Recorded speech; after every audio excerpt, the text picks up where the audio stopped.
We are a culture obsessed with sex. This obsession permeates every aspect of our lives, from the media we consume to the conversations we have with friends and family. It's almost impossible to escape the constant barrage of sexual imagery and innuendo that surrounds us. From movies and music to advertising and social media, we are bombarded with messages that tell us sex is essential for happiness and fulfillment. These messages are so pervasive that they shape our perceptions of what it means to live a good life. We are led to believe that without a vibrant sex life, we are somehow incomplete or missing out on a fundamental aspect of human experience. This relentless focus on sex creates unrealistic expectations and can make us feel inadequate if our own sex lives don't measure up. The pressure to conform to these ideals can be overwhelming, leading to feelings of inadequacy and self-doubt. We start to question our worth and desirability based on our sexual experiences or lack thereof.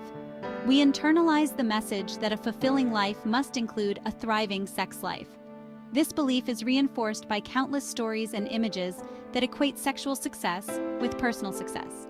It's as if our value as individuals is directly tied to our sexual prowess and activity. The absence of it becomes a source of shame and anxiety. We worry that we are not normal or that there is something wrong with us if we are not constantly engaged in sexual activity. This can lead to a cycle of negative emotions that further diminish our sense of self-worth. But what happens when sex takes a back seat? What if we choose or are forced by circumstances to live without it? Can we still lead fulfilling and meaningful lives? These are questions that are rarely addressed in mainstream discourse, yet they are crucial for understanding the full spectrum of human experience. What are the real physical and emotional consequences of not having sex?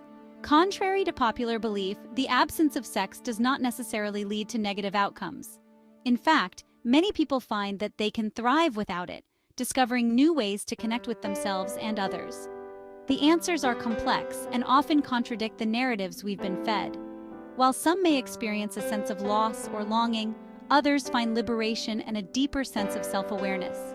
The impact of sexual inactivity varies greatly from person to person, influenced by a multitude of factors including personal beliefs, cultural background, and individual circumstances. Our bodies and minds are not simply wired for constant sexual activity. They are incredibly adaptable and capable of finding fulfillment in a variety of ways.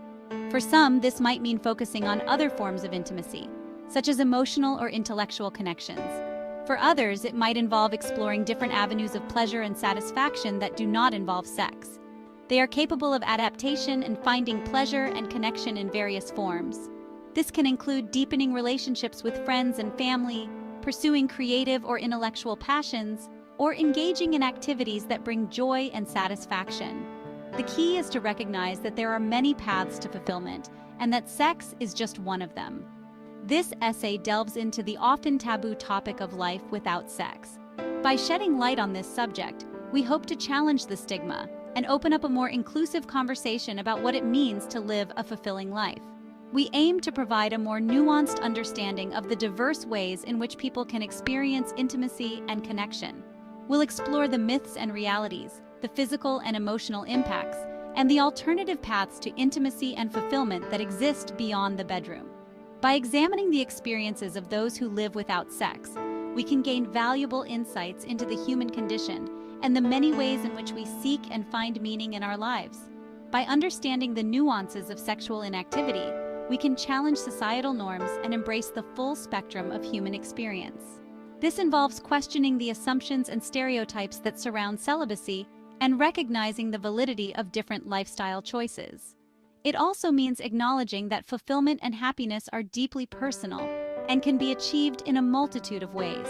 Through sharing individual stories and scientific insights, we aim to destigmatize the conversation around celibacy, whether chosen or circumstantial. By giving voice to those who live without sex, we can foster greater empathy and understanding. We can also highlight the positive aspects of celibacy, such as increased self-awareness, personal growth, and the freedom to focus on other important areas of life.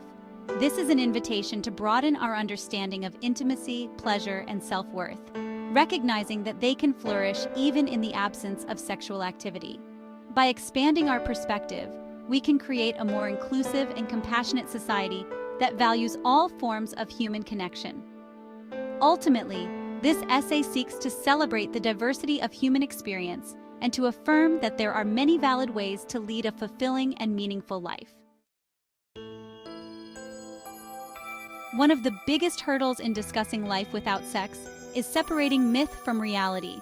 Popular culture often portrays abstinence as a recipe for disaster, leading to physical and emotional turmoil. Men will become aggressive. Women will become hysterical. These tropes are as outdated as they are harmful.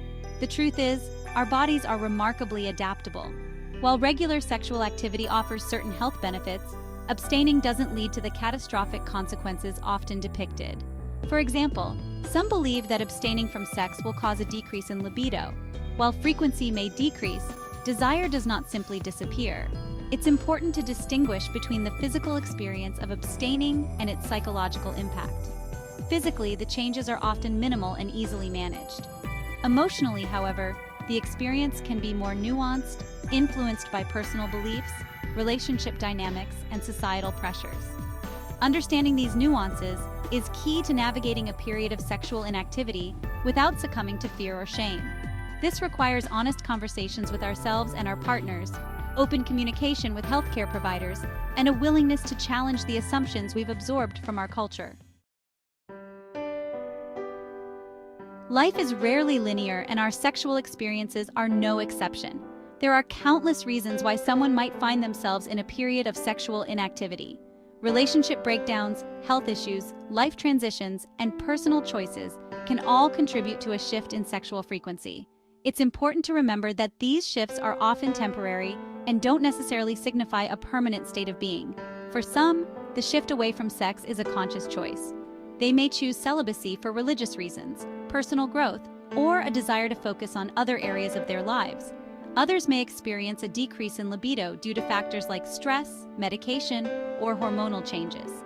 In relationships, a decline in sexual activity can be a source of tension and insecurity. It's crucial to approach these conversations with empathy and understanding, recognizing that individual needs and desires can fluctuate over time. Open communication is paramount, allowing couples to explore the underlying reasons for the shift and find ways to maintain intimacy and connection. Whether chosen or circumstantial, periods of sexual inactivity can be an opportunity for self-reflection and growth. By embracing the experience without judgment, we can learn valuable lessons about ourselves, our bodies, and our relationships. This period of introspection can lead to a deeper understanding of our needs, desires, and the multifaceted nature of intimacy. The physical effects of celibacy are often exaggerated and misunderstood. One common misconception is that abstaining from sex will lead to a buildup of sexual tension, potentially causing physical discomfort or even health problems. This is largely a myth. While it's true that sexual arousal can lead to physical sensations, these sensations are not harmful and dissipate naturally over time. Another myth is that regular sex is necessary for maintaining hormonal balance. While sexual activity can trigger the release of hormones like oxytocin and endorphins, our bodies are capable of producing these hormones through other means, such as exercise, social interaction, and physical affection. For women, one concern surrounding celibacy is the potential impact on vaginal health. Some worry that a lack of intercourse could lead to vaginal dryness or atrophy. However, these conditions are usually associated with hormonal changes related to aging or medical conditions, not simply a lack of sex. Regular sexual activity can help maintain vaginal elasticity, but it's not the only factor. Other activities, such as Kegel exercises and using lubricants, can also promote vaginal health. Overall, the physical effects of celibacy are generally minimal. Our bodies are adaptable and resilient, capable of adjusting to periods of sexual inactivity without experiencing significant harm. Maintaining a healthy lifestyle through regular exercise, a balanced diet, and stress management is far more crucial for overall well-being than the frequency of sexual activity.